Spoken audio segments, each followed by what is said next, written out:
Time now for our daily Rising Crisis Update, where we give you all the latest news regarding coronavirus. Let's start where we always do, with the numbers. Here in the U.S., we have now almost 1.4 million cases. That's an addition of 21,000 since yesterday, up now to over 84,000 deaths, an addition of 1,700 since yesterday. Still quite a lot of deaths day to day. Around the world, 4.3 million cases. That's an addition of 100,000. 297,000 deaths plus around the world. That's an addition of nearly 6,000 since yesterday. And look, we are overall in the country seeing a decline in these day-to-day averages. And look, any one day, you can take a lot into account there, and they move around a little bit. We are seeing a decline, but that's because people have been social distancing. And what we have been seeing in some of the models is they adjust dynamically to account for the policies across the country and what people are actually doing. Those numbers in terms of deaths and caseload are starting to move up in the models because people are not social distancing as much. And I try not to put too much faith in the models, and we just look at the hard data. We have an experimentation. We know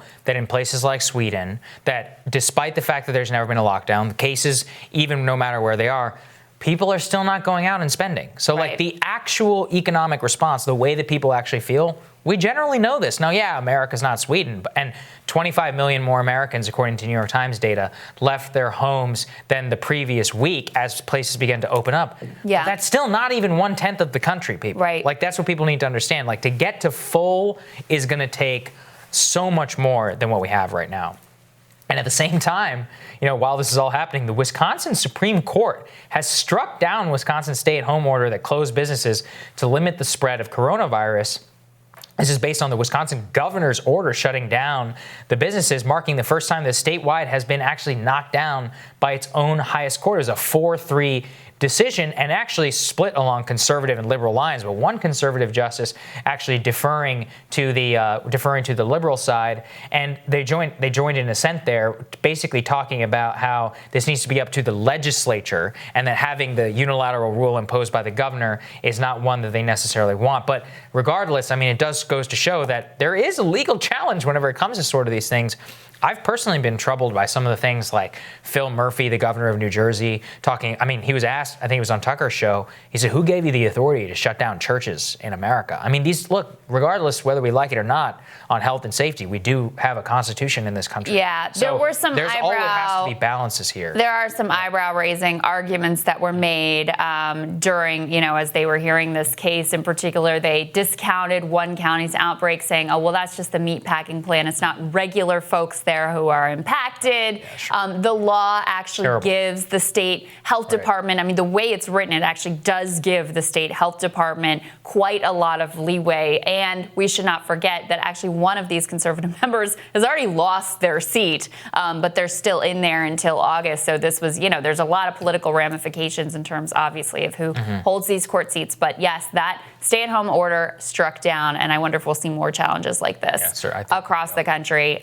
Pretty interesting, speaking of the political dynamics, new polling from Morning Consult asking Democrats and Republicans who they blame for the coronavirus crisis. And I'm just going to pull up the numbers here. I love the data and the response on this one. So Democrats, the top 3 entities, and you could pick more than one, just so you know, that they place blame for the spread of coronavirus in the country are, number 1, Americans who did not socially distance. Number 2, Trump administration. Number 3, federal government. Makes sense. Okay. Republicans blame, top 3, number 1, China.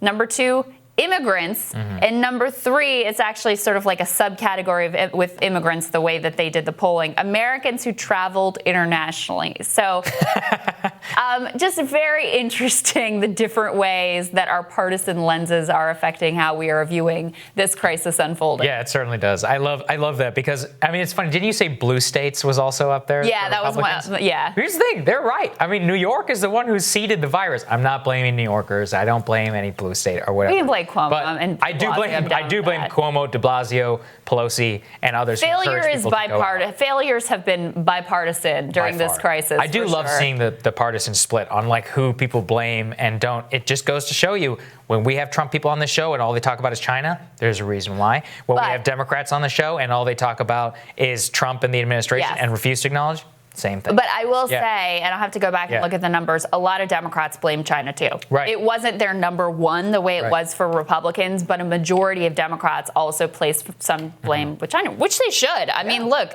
China lied. They were keeping information themselves. We still don't know the full extent of what happened there, where the virus came, all of that stuff. Equipment. Right. Working, World Health Organization helping them cover up, hoarding the personal protective equipment, all of that. So they do deserve some blame. I don't know if I would put them number one. There's blame to go around here as well.